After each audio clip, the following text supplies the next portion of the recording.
Hey guys, welcome to Sunrise Extra on a Thursday. We are so excited for today's episode of Sunrise Extra. Sure. I almost said Sunrise 60 because we have live in studio Steve Brown, the futurist. The bald futurist. I wonder why I'm called that. We have been talking to Steve all week for a special series. Is his microphone not on? Let's see. That's okay. The technology. Right. Yes. We should have assisted you with that when we gave it to you. Always better with the microphone. There he is. There we go. So Steve Brown worked at Intel for how many years? 30-something. 30-some years, helping them develop technology and looking toward the future. He just wrote a book called The Innovation Ultimatum, and he brought this copy for us to give to you, the viewer, who he thinks submits the best question. Send us your questions. We're watching you on YouTube. We're watching you on Facebook Live. Right. Text us 503-226-5111. We're going to post some questions from viewers. Tim, you did the sit-down interview with Steve. Right. What did you guys kind of talk about? How did you start? We talked about it for 40 minutes. It was crazy. I noticed the biggest section we talked about was transportation, I think, because it interests me so much. Ironically, Chris McGinnis, our traffic guy, did that story, did a great job with it. But we just had the wide-ranging discussion, starting with what's a futurist, because guess what? It really is a discipline. I mean, a lot of people ask me, is that a real thing? And it certainly is. That's a lot. So that's where we started. Yeah. Tell us about that though, because this is something you've been doing for decades now. Yeah, and so I mean, a lot of people think a futurist, you sit in a darkened room and smoke peyote and think big thoughts and make predictions about the future. And a good futurist does not predict the future. That's not what we're here for. It is to look at how trends are likely to develop over time and then make projections about what will be possible in a certain time frame. Mm-hmm. So, looking at technology trends, business trends, and most importantly, people trends. What do people want? What do they care about? What are their relationships? Mm-hmm. What's happening in their lives? And how can technology solve some of their problems? Okay. And then tell stories about that. That's what I do for a living. Today we focused on the future of food, and you went to the Oregon State Food Innovation Center, which is an amazing place. Yep. And some of the takeaways that we talked about were 3D printing for food, people eating less meat, but the guy at OSU was saying he still thinks in the future people will eat meat. We're not going to abandon it totally. Right, yeah. Flexible, flexitarians is what he... Do you have anything to add, kind of, Steve, on that? I mean, I used to want to be a marine biologist, and I would, think about, like, what if we could farm under the ocean instead of just fish and, plant plants? And what do you kind of think of the future of food? I mean, it's obviously a big challenge with a growing population and that population moving into middle class, ability to afford meat and want to live the same sort of lifestyles that we live in the United States. It's going to put a lot of pressure on the ability to grow food. Right. So you have to start thinking about new ways to do that. Mm-hmm. One of the interesting looking technologies is the idea of vertical farms, which is where you start to grow food in hydroponics, which means you don't need soil. You're just growing it in a water solution. That allows you to grow food in 95% less space with 90% less resources and water, and to do it without needing herbicides and pesticides because it's in a controlled environment. So that's a really interesting way doing it in skyscrapers, even growing up. People building giant warehouses to grow food and grow really healthy leafy greens and those sorts of things. In addition to that, I think we're looking at new ways to grow food.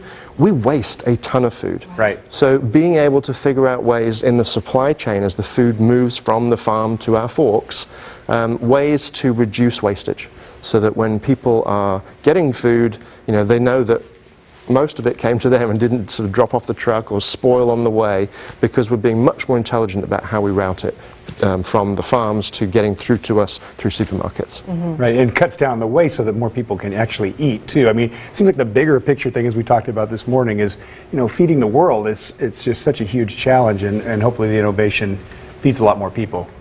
Yeah, and a lot of it is thinking about waste, using sensors in trucks to measure the ripeness of crops as we ship them across the United States. Right. So if it's going to look like it's not going to make it, it's going to spoil before it gets to Arkansas, then you divert it and sell it somewhere closer, so that you're making use of that product. Genius idea, right? I mean, I heard Costco is selling an avocado that has a much longer shelf life than normal avocados. But do we as a society have to get more comfortable with genetically modified or engineered food products to make them last longer than nature would intend?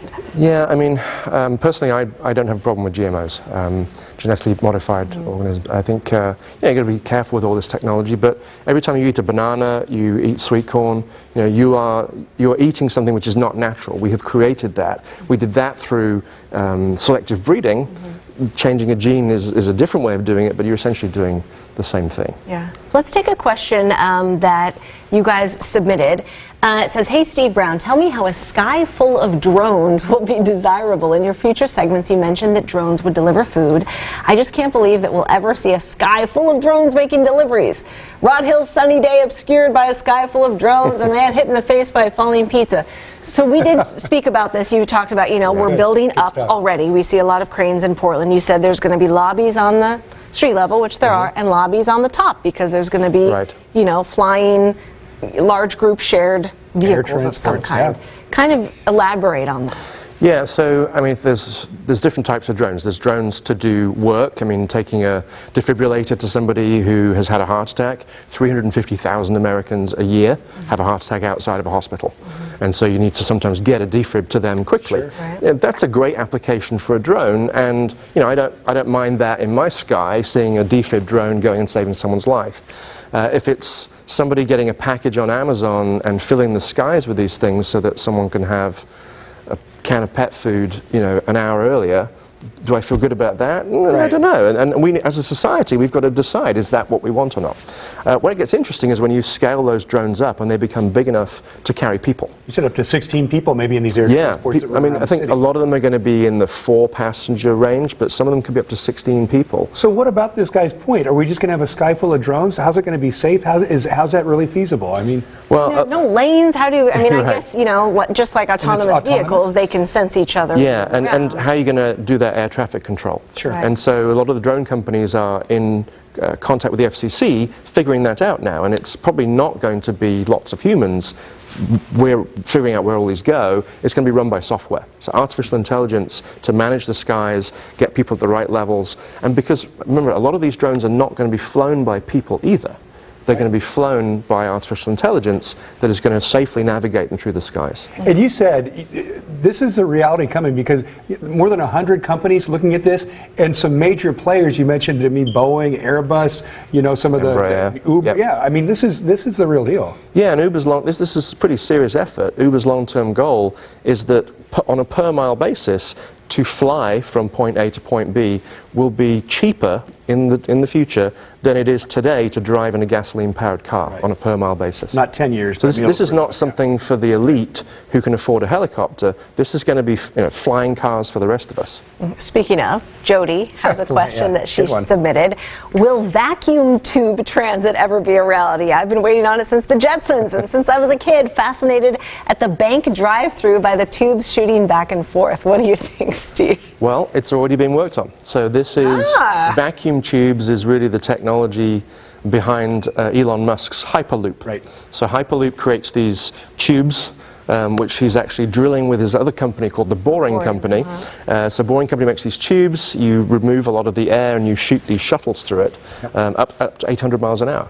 So he's looking to connect cities in the United States with very high-speed connections that will compete with going on an airplane. And so yeah, vacuum tube travel coming to a city near you soon. Amazing. I've been listening to a lot of podcasts about Elon Musk and SpaceX, and I mean, he's like one of the only people, people have been comparing him to Howard Hughes before he went crazy and everything, but I mean, is it these kinds of like visionary people, I mean, you have to have some money to start this, that need to take NASA from a government agency and privatize it to really kind of like get to the next level? Yeah, I love me some Elon. I mean, he's a flawed individual, as we all are, right? But to have that vision, I love the fact that he sees these big problems like saving humanity and then breaks it down into pieces. Okay, to save humanity, I've got to make us a multi-planetary species. I'm going to start SpaceX. To save humanity, I have to fix the climate change. Okay, to do that, I need to develop batteries and electric cars and build that infrastructure. So he's a brilliant guy, and he has great, bold ambitions, and we need people like him. Right. Is he perfect? No. But I really love listening to him, even though, again, he's not a great communicator. Right.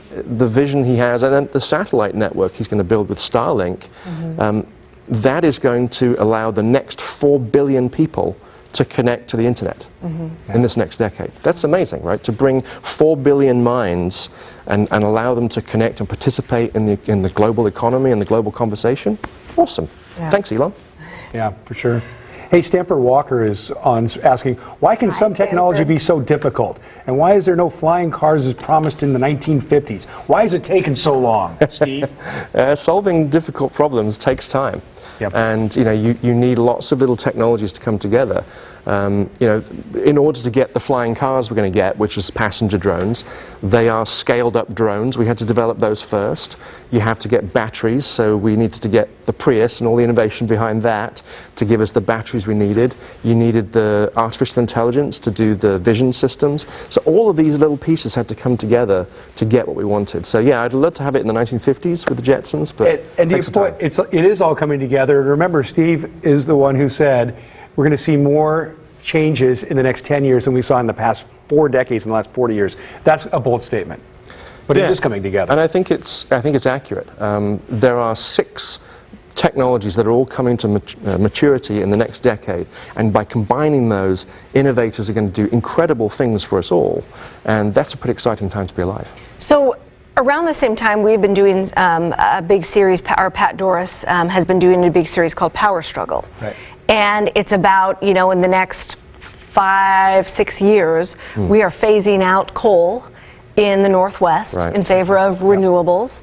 But those we cannot store yet. It's only, as he's been explaining, you make it and you got to use it right away. So Paula, our next question, she's asking, she's curious as to how we're going to power all of these electric cars when we are in a power struggle. I mean, and you brought up Elon Musk and the batteries, that are long-term, heavy-duty things that are being constantly improved. Yeah, I mean, there's plenty of energy if we can just capture it. Right? And the trick is to move it from A to B, because the sun shines a lot in the desert, but not many people live in the desert. So how do you get it from the desert when you generate it with a solar panel and move it into cities, say in the northwest or northeast of the country? That's going to require us to develop some new materials to be able to transport that without losing power along the way. And that maybe AI helps us to develop these new materials. AI is a great tool for helping us explore both new pharmaceutical drugs, but also to develop new materials. So we might get some sort of room temperature semiconductors or superconductors that allow us to solve that problem. So energy also needs to be stored, and you can do it in lots of different ways. You can create these big battery packs, which is what Elon Musk has been doing with his gigafactories to create many, many batteries. But you can do it other ways. People are proposing gigantic robots the size of a skyscraper that stores energy as kinetic energy. So it picks giant concrete blocks up. So when there's energy being generated, it picks these blocks and stacks them up. And then when it needs to regenerate that energy later, when the sun's not shining or the wind's not blowing, it drops those blocks, powers a turbine, and generates the energy. So there are all sorts of really interesting, innovative ways of doing that. That one's called the Energy Vault, if you want to look it up online. Pretty interesting idea. That's amazing. Wow. Yeah, it's crazy. On YouTube, JR Raven, thank you always for watching, JR. She wants to know about the future of housing. And we've been seeing it go up, just because of urban growth boundary and space, literally. Do you see us, and we've seen it go, smaller in many tiny homes, and people, being less, our society is amassing less stuff, thankfully. What do you kind of see the future of housing to be?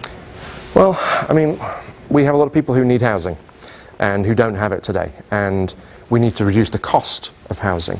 So there are lots of people trying to do that, figuring out ways to use gigantic 3D printers to print a home. There's a company that creates this thing called the Vulcan 2. It's a giant 3D printer that prints with what they call lavacrete. So it looks like lava, but it's sort of a version of concrete. And it can print an entire 650 square foot home in a day. In a day? In a day. Now, you have to add in all the plumbing and stuff like that, but you've got the structure of a home, and it can do that for about $10,000, and long term they think that'll be for $4,000 to build a 650 square foot home. So there's some interesting 3D printing technology. People are also looking at modular design. So Marriott has started to build hotels, skyscraper hotels, 40-story hotels, as like building blocks. So the rooms are built off-site. They even put bedding, they put the, the little bottles of shampoo that you get in the shower. All of that is in the room when it's shipped. They assemble it on site and bolt them all together to create a skyscraper. See, it's amazing. You talk about the future, and it blows me away, and then you talk about things that are happening now, 3D printing homes and this concept. I mean, it is really quite mind-blowing and hard to imagine, but it's real. Yeah, the future is much closer than we think. And a lot of these ideas that were developed in science fiction, people mentioned the Jetsons earlier, it takes time to happen, but eventually we get it, right? I think about a Next Generation episode from Star Trek back in the 1990s where Jean-Luc Picard was holding this amazing device. Looks just like an iPad. It just took 25 years to get it. Oh, wow. A reminder, as you guys are watching us right now, this is Steve's book, The Innovation Ultimatum. He brought this copy. It is signed right in the front for you, the viewer, who submits him the best question. Had some good ones so far, today. But keep them coming. Yes, keep them coming, because we'll leave this copy for you in the lobby for whoever asks the best question. And if you don't win, you can buy it on Amazon as well. So it's out there. Go ahead and give it a plug. So it's great. And it covers all these 6 technologies that are reshaping and sending us in the next decade. And they're all in the book. Yeah, and it's designed for people, whether they're business leaders or just the general public who are interested in this stuff, to know how is this going to change healthcare, how is it going to change construction and real estate, how is it going to change manufacturing, retail, and it explains each of the technologies so they can understand, a bit about AI. What can it do? What can it not do? Blockchain technology, augmented reality. So it's designed as a blockchain, Steve? Yeah. How many hours have you got? 30 seconds. In 30 seconds, it is the technology that underpins cryptocurrencies like Bitcoin, but I personally find cryptocurrencies quite boring. Okay. But you can use that capability. It's basically a fancy database, a fancy way of storing information where you can't edit it. Okay. So it's a way of creating trust digitally on the internet, and it allows strangers to exchange value safely. So it's buying and selling different houses, than like PayPal or something like that. Yeah, it's an underlying technology that allows you to share in a trusted way and to distribute things in a trusted way. Okay. It's hard to explain real quick, but it will change the way that supply chains operate, and it will change the way that people share value and maybe sell houses or do stock changes and that sort of thing. Here's one that may be a little bit easier, but I didn't know about it, and so I think I emailed you during this process to ask. The Internet of Things, I'd never heard that, and now I know what it's about, but kind of explain to people that. Yeah, it's this idea of making the world intelligent, putting sensors everywhere. SAP, the big German software company, predicts that by the end of this decade, there'll be 100 trillion sensors in the world, so that the digital world understands what's happening in the physical world. And once you do that, you can use the power of the digital world to make the world more responsive to human needs, so that it will just automatically sense what we need and deliver on that. You were using the example, and I thought that was fascinating, in terms of parking spaces. Can you explain that? Yeah, so people are already installing sensors connected with new 5G networking technology. So these technologies all combine. The sensor will know whether there's a car in that parking spot or not, communicate that to a piece of software, so that autonomous vehicles, when they're looking to find a place to drop you off or to park the car, will automatically go to the nearest space. You don't have to go around. 30% of traffic in cities in America is people circling, looking for parking. 30%. Yeah. So what if you could, reduce traffic by doing that and save the gas that's used to... Incredible. One We're getting great a bunch. example, and Go ahead. I'm sorry, just to say, I mean, the applications must be just endless for that technology.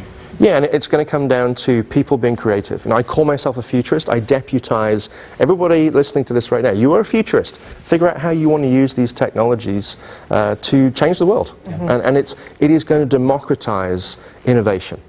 That's one of the cool things. That's why I wrote this book, because it's not just giant companies that can do this. Anybody can use these technologies, create a business, and change the world with them. Wow. I saw we were getting a bunch of text questions, and I have to move over here to see them. Could we go back to that, the Zip Whip? Martin, if you're able to. Working on it. Let's see. Here's about food. There's a lot of questions there. Yeah. That's great. What is the future of cars and fuel? I'm just kind of looking through. You can leave that screen up that you were just on, because then I can see a bunch of questions at the same time. Here we go. We kind of talked about the future of cars and fuel, autonomous vehicles, vehicle sharing, things like that. We talked about food waste, and we talked about vacuum transit, a hoverboard. I wish we could have a hoverboard. Really? What do you think? We're a long way from that, unfortunately, but that would be great. Let's see.